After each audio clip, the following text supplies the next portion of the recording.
Buckle up for AEC Trailblazers, the Founders Files, where we crack open the stories of the brightest minds in the AEC startup scene.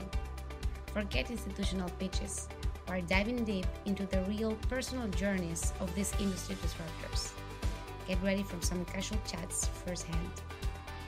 Welcome, everybody, to the Trailblazers podcast. We interview the brightest minds trying to fix the AC. Here with us, we have Anneli Tostar. Anneli, do you want to say hi? Hello, nice to be on here. Thanks for being with us. Anneli is the co-founder and CEO of Tangible, an all-in-one carbon emission software for real estate. Anneli is a sustainable real estate leader. Prior to Tangible, she helped commercial real estate developers build more sustainably, having worked for the Better Buildings Partnership in the UK with a master's in sustainable urban planning from KTH Stockholm and bachelors from Harvard. Anneli has lived in 8 cities globally. I'm just really curious about your living in those cities, and she now lives in San Francisco and enjoys plenty of hobbies such as painting, yoga, and learning new languages. All right. Don't tell me you speak Spanish. Sí, por supuesto. Really? Next time we can do a podcast in Spanish. Okay. You have a good accent. Muchas gracias. It's because I spent a semester studying abroad in Ecuador, so my accent is Ecuadorian. It's been a fun journey so far. I've been very fortunate to see a lot of different cities and places globally, and been able to take lessons from all of those. So happy to talk about that, or to talk about embodied carbon, whichever way we want to go. I love to travel. I was born in Argentina, that's why I speak Spanish, and I live in Miami, so basically every day of my life I speak Spanish. But we can do different podcasts to just speak about traveling, which is also a passion of mine. But I don't know if you can start telling us where did all started with you. What was the start of your journey? Did you start right away working in the industry? Did you go to college? Yeah, definitely didn't start right away in the industry, but have always been very focused on climate and sustainability. So ever since I was a kid, very focused on, how do we use resources differently? I did, some education and awareness in my high school for Earth Day around the Great Pacific Garbage Patch, right? This massive floating area full of garbage in the Pacific Ocean. And so I've always been very interested in and focused on, how do we actually make smarter decisions, and how do we influence the decision makers who can, change the systems themselves. So I was actually going to be an environmental journalist. That was the plan. But then, very long story short, got involved in a research project where I was studying transportation policy in Sao Paulo, Brazil. So that's one of the cities, and just totally fell in love with the built environment and all of the potential it has to affect sustainability and resource use and climate change, but also public health, quality of life, equality of opportunity. And so wanted to shift my career focus to really focus on the built world. So I ended up, after my undergrad degree, I worked for a year in New York, and then I went back to school for a master's in sustainable urban planning and design, because I was really interested in, how do we affect change at scale? How do we make cities sustainable by changing the systems? And, although I'm not an urban planner at this point, that is still very much what we seek to do at Tangible. So our goal is really to help particularly real estate developers manage embodied carbon and construction sustainability at scale. So over the course of all of their projects, their whole development pipeline, helping them make better decisions and understand their performance. So that's the sort of long and the short of it, but lots of steps in between. Yeah, absolutely.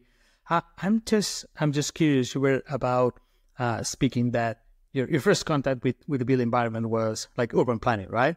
How do you see the difference between like implementing actions on sustainability on an urban scale compared to a building scale, which is completely different, right? Totally. So on an urban scale, it's really about land use, and it's about things like density, urban sprawl, transportation. How do the components of a city relate to each other? So it's really visible in the tools that you use, right? As an urban planner, you're using GIS, you're using maps, you're planning things out at a much more sort of macro bird's eye view. Whereas on a building scale, it is about, what is the architecture of the space? What are the building materials that we're using? It also focuses on density. Are we using the space efficiently that we're planning for here? But also circularity, health. And so building materials are such a large part of the sustainability of specific buildings. And then if we zoom out, certainly of the sustainability of a city as well. But typically we don't think about it that way. So the goal with Tangible is to help people zoom out and say, okay, like we actually know the impact of not just one building, but all of these buildings that we're trying to manage and develop here. That's so interesting. And how do you see the traction going? I don't know. That my feeling. I'm an architect that's not so much related with sustainability, more on the technology side, which is something that I want to improve for sure. You feel that the traction that I think climate change is something that is something that has made a lot of people to think about this. Like, I need to implement something, or otherwise there is no future.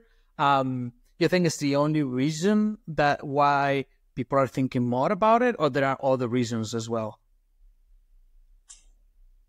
I take a very pragmatic approach to this when it comes to the built environment. And, the phrase here is follow the money.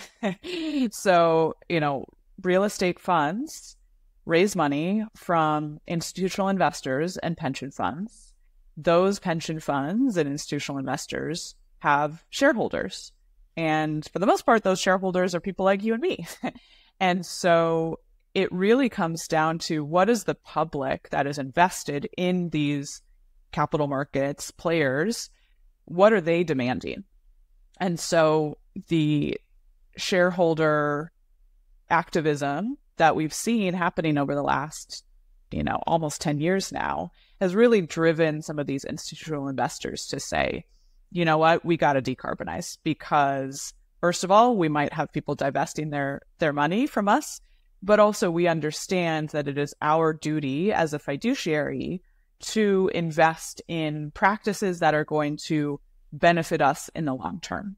And if we're really struggling with resource deficiencies, if our assets are at, physical risk because of fires or floods in the future, all of that means that we're actually not being responsible. We're not being responsible stewards of the capital that we are holding.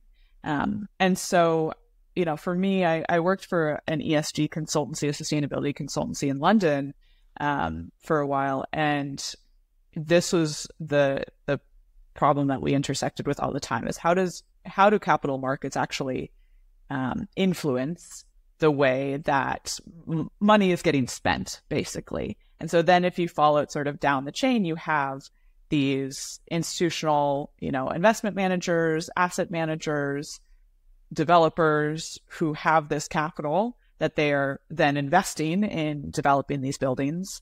And they're now starting to understand, hey, if we don't invest and build more sustainably, then that's going to have serious consequences for us, both financially as well as, in terms of our physical well-being.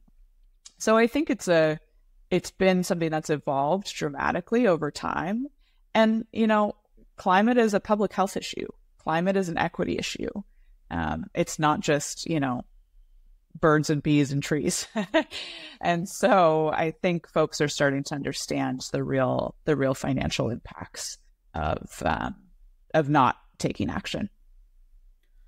I bet it's hard to convince sometimes not all owners, but some owners on like why you need to invest on decarbonize your buildings, right? And I guess the typical answer is if it's gonna cost more money to me, I don't want it. How do you deal with that? I bet is frustrating or let's call it hard. How do you deal with those kind of owners or clients? Yeah, so two things on this. One, now there's actually regulation that's requiring this of buildings in certain regions. So the state of California has passed pretty sweeping legislation around embodied carbon recently. That takes effect in July of this year. So that's a pretty large share of the market nationally that now has to at least measure embodied carbon, if not actually take action on it. You also see similar things in places like Vancouver, Toronto, LA, Boston, all over the place.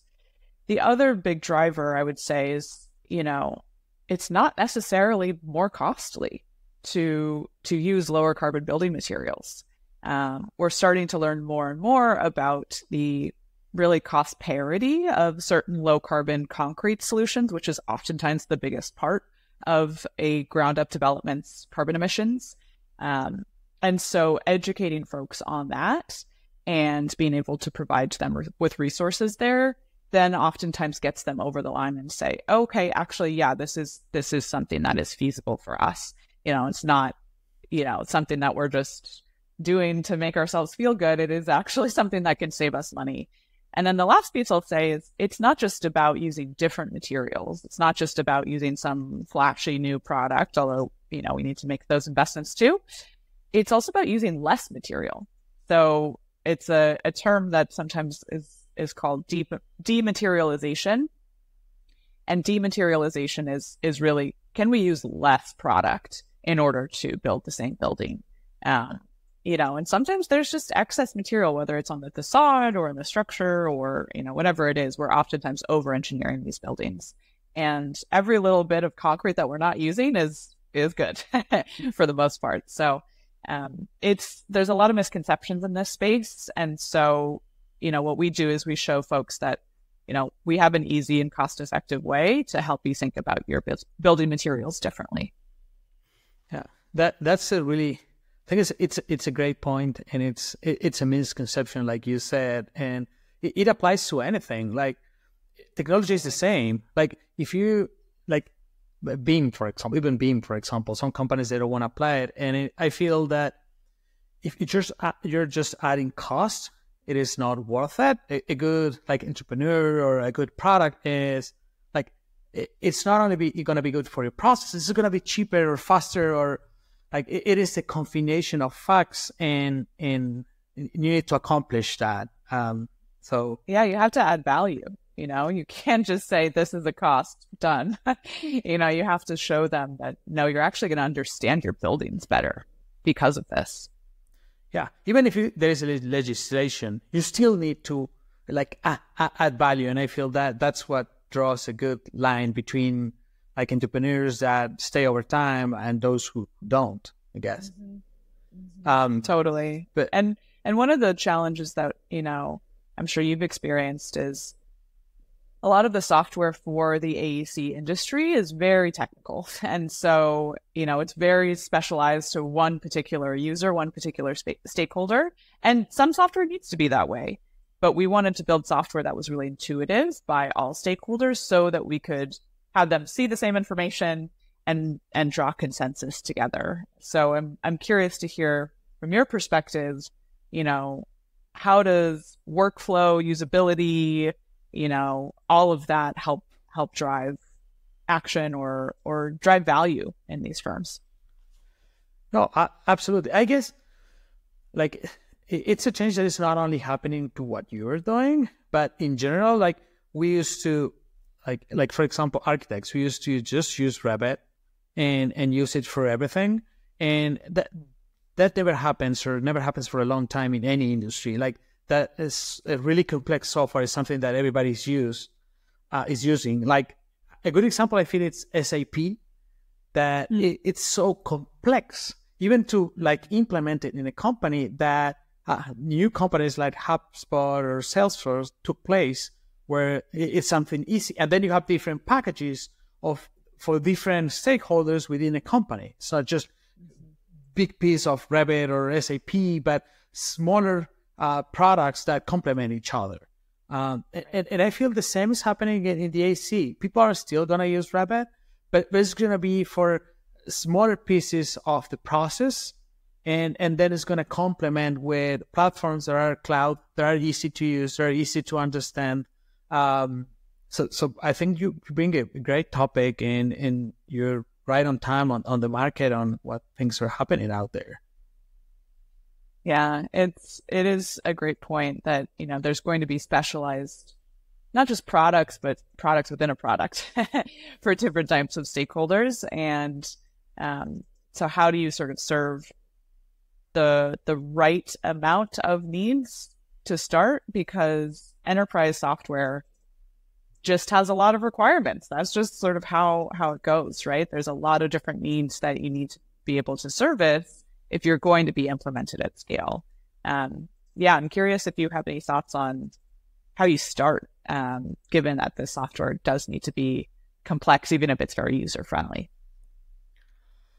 Like, you mean how you start implementing this or developing it? How you build? Yeah, how do you build software that serves needs, but also, is something that your engineering team can actually build? I guess that typically the first thing we always say is you need to start really small, really, really small, and make sure it's extremely validated by the market, which might sound extremely obvious, but it's not. We have worked with a lot of companies that they just start building right away. They might spend 2-3 years without a single client, and then when they try to implement that in the market, it's impossible.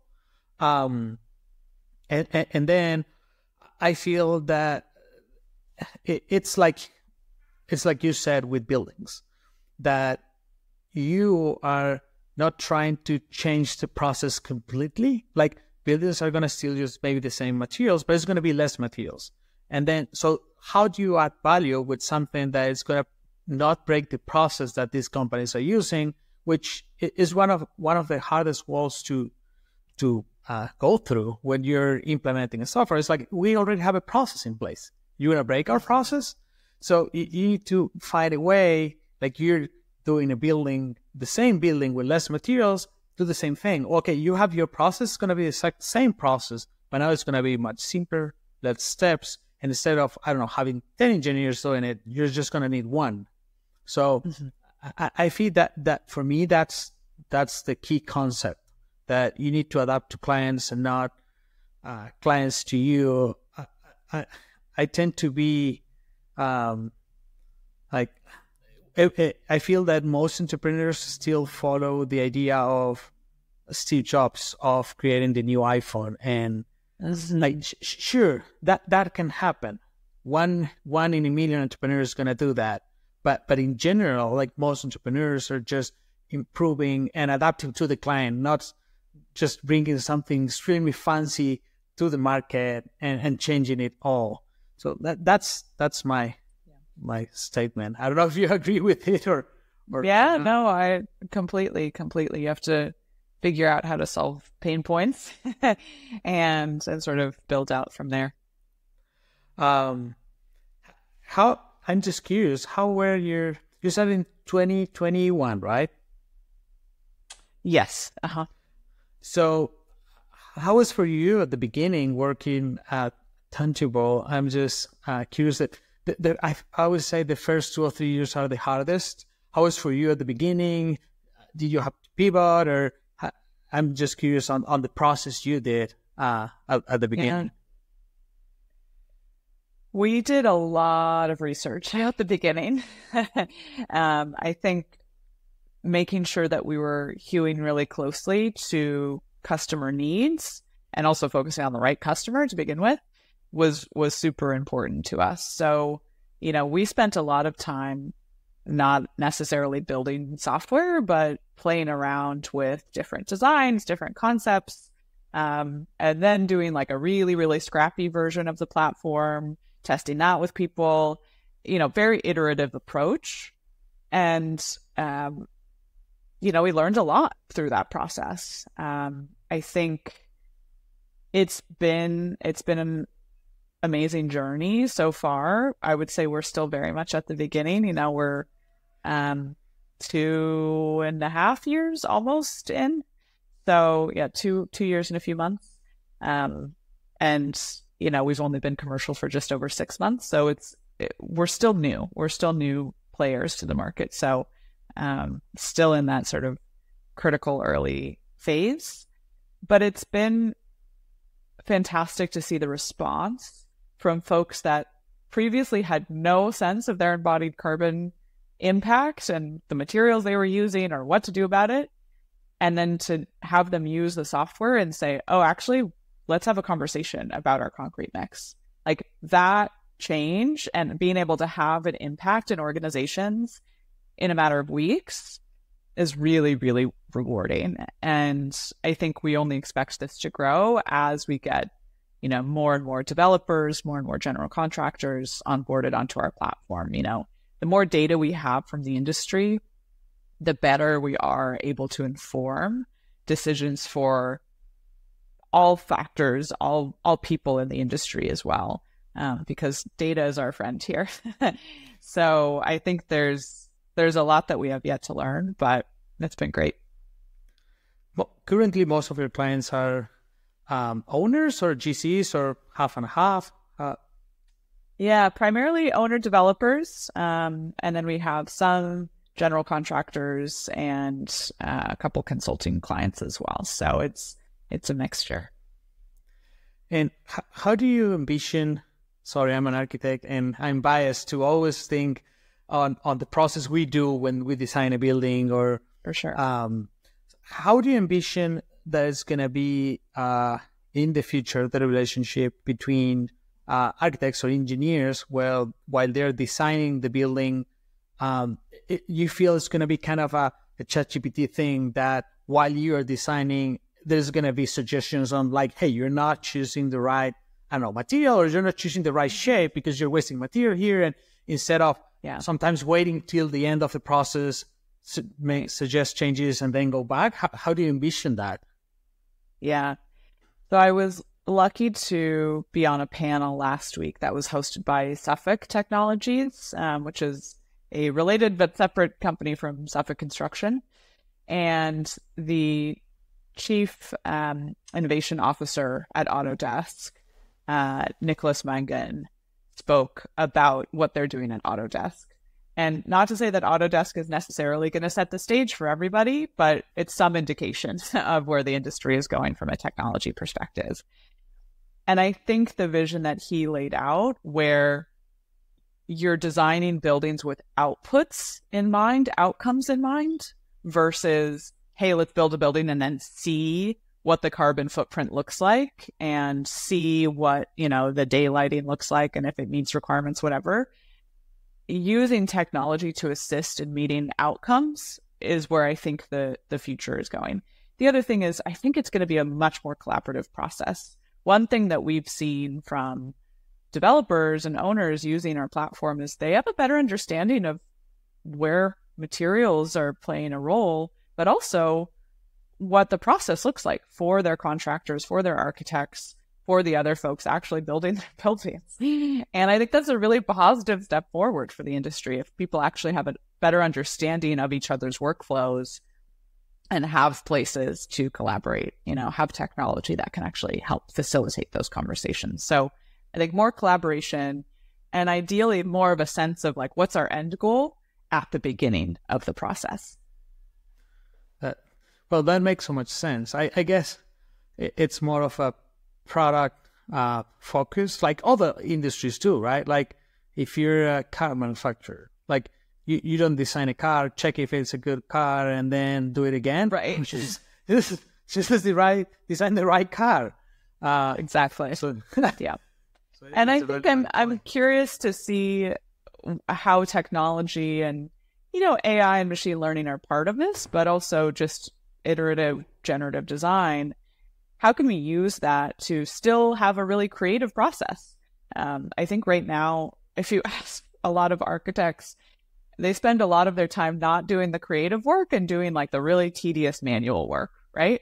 So how can we actually automate those parts of the process and help people, not check all of the angles of all of the doors or whatever it is that they're spending their time doing, and instead say, okay, like, does this have the vision that we want this building to have? Does this actually push the envelope when it comes to sustainability? Like, how do we actually spend our time focusing on that instead of the tedious parts of the process? And that's true for other stakeholders in the industry, by the way, like general contractors, subcontractors, consultants, developers. All of these people are spending so much of their time on really manual workflows and like double checking that all of these things line up, right? So the more we can use technology to aid in that process, the better, I think. No, absolutely. Like, I think it's something that is changing every day. Like, I think it was 2 weeks ago, I was on a hackathon and a couple of students, they uploaded the construction code of a city, and they're uploading blueprints. This was not a product. This was just a regular LLM. I think it was Cloud 3.5. And then, boom, in a second, it was like the hallway is not compliant. The doors, it was like, this is insane. Imagine if companies, there was actual companies doing that. And I know there are a couple of companies working on this, but it's like you said, is most of the professionals in the industry are doing things that are not adding value, like just modeling a building, just doing the blueprints and checking against the construction code. That's not adding any value. But I also feel that we not only need to automate those processes, but we also need a lot of data and good data to basically be able to do a more efficient process during the design phase on hey, I know exactly which materials should I use because I have this huge database. And I bet Tangibles is going to have a lot to do there, at least on the sustainable level, right? Yeah, totally. I think, one step at a time to some degree. This industry doesn't even know what building materials are in their buildings half the time. So, let's start there. I think what we're seeing is a desire to learn from the past.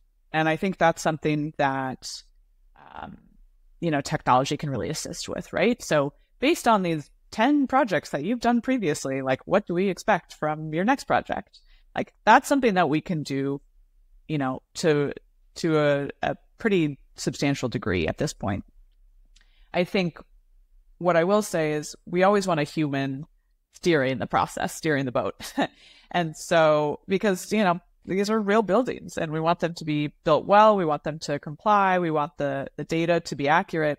And so I think that, as many folks have spoken about, AI, machine learning, whatever you want to call it, can be a co-pilot, but it's never going to steer the boat. It's never going to fly the plane. So whatever analogy you want to use there. So I think there's, especially in the world of sustainability, there's a high degree of scrutiny on where the data comes from and what's your process for actually getting this. So from our perspective, it is important to make sure that there's a really rigorous process for data aggregation that doesn't necessarily, require AI, but can be automated through just simple technology integrations. So there's AI, and then there's a lot of steps in between. And what about? I'm just curious. What about the coming years? What does the tangible roadmap looks like? Well, I won't reveal our whole roadmap, but I think, our goal is to be the platform for construction sustainability. And so helping particularly, again, developers, but also general contractors and folks across the market to understand what the sustainability profile of their buildings looks like at scale and what they can do differently. And so anything as it relates to, legislation, embodied carbon, documentation, changes over time, the materials that you're using, all of that can live in one place. And, again, to speed up the workflow, but also just to focus our efforts on making decisions about these buildings.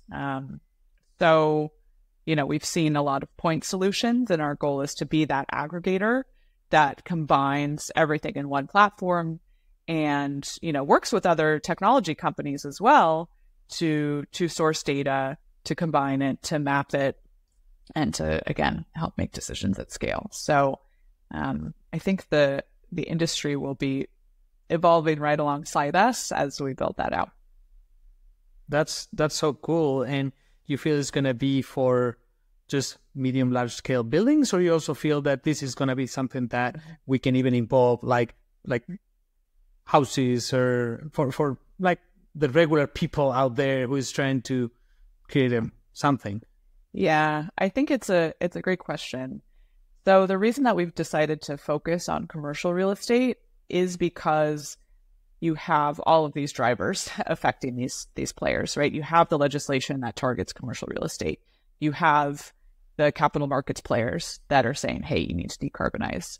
And then you also have commercial tenants, right? Whether those are office tenants or hospitality tenants or data centers or whatever it is, those folks are also saying we need to drive to be more low carbon. So the drivers in the commercial real estate market were the reason why we wanted to focus our efforts there. That said, I think if we do start to see greater demand from individual homeowners, home buyers, for lower carbon buildings, I think that's an area with a lot of opportunity. To be totally frank, we have such a housing shortage in this country that people are just vying for any house. And there's not a lot of wiggle room to say, no, I want the lowest carbon house. Like maybe in the upper echelons, but for most people, they don't have that luxury. And so I think still the play with individual homes is to tackle things from the sort of large scale home developers, right? The Lennar, the DR Hortons of the world. And they are actually doing a fair amount of work in this space as well. So there's efforts ongoing with the large home developers to again tackle this at scale, maybe not because they're seeing demand from homeowners or home buyers, but because they have some other intrinsic motivation or capital motivation. This is so great, and I could stay here with you hours and hours asking questions about sustainability, but I know you're a really busy person. So we all are. Yeah, true. In this industry, we all are. Before we wrap this up, can I ask you a couple of ping pong questions? Please. I promise these are not going to be hard questions. Okay. Can you tell me a great AC software?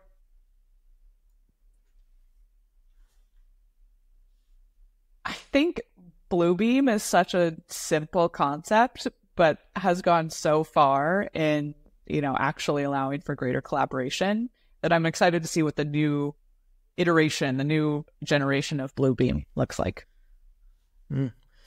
What about the next big trend in the AC? Looking at embodied carbon at all stages of construction and development. That would be great. Outside the AC, do you have any activities that you have passion for? Definitely.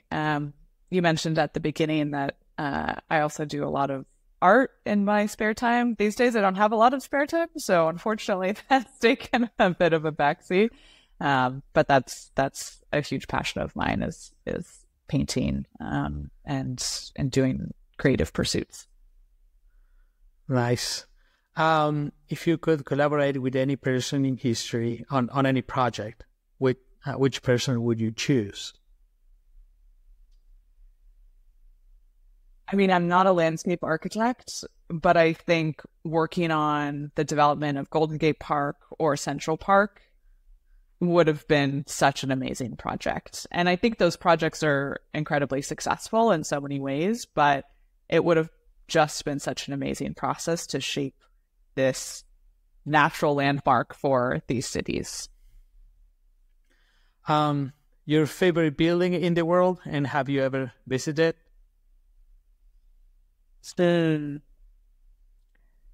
I think favorite building is a tough one, so I'm going to maybe take a different angle on it, which is to say that I think some of the industrial renovations in the city of Copenhagen have been extremely successful. So their sort of meatpacking district and various other districts that they've renovated as really cool urban spaces that are mixed use and really accessible are some of the best examples that I know of urban design and renovation. And yes, I have visited. Copenhagen is cool. Been there too. It's really cool. And finally, a book you have read and you recommend? Well, this has nothing to do with AEC, but currently I'm reading 1984, and I highly recommend. I'd never read it before, and some scary parallels with today, but also I think a useful tool to use science fiction and other realities to think about our own present day. So that's what I'll recommend, even though it has nothing to do with the topic we've talked about. I love science fiction too, so I read it. It's a really cool book. And finally, can you tell everybody where they can know more about Tangible and also contact you as well? Absolutely. So you can learn more at tangiblematerials.com, and you can reach out to us on LinkedIn. I'm Anneli Tostar, and our LinkedIn is Tangible. So please reach out if you want to collaborate on low carbon building projects. Great. Thanks very much for your time, Anneli, and hope you have a great day. Thank you. Thanks for having me. Yeah. Bye-bye. Bye. Thanks to our listeners. If you like this content, you can find past and upcoming episodes in ascworks.everse.com and at all of our Everse social media. We'd love to hear from you and recommendations for new content, so leave us a DM and we'll make sure to catch it.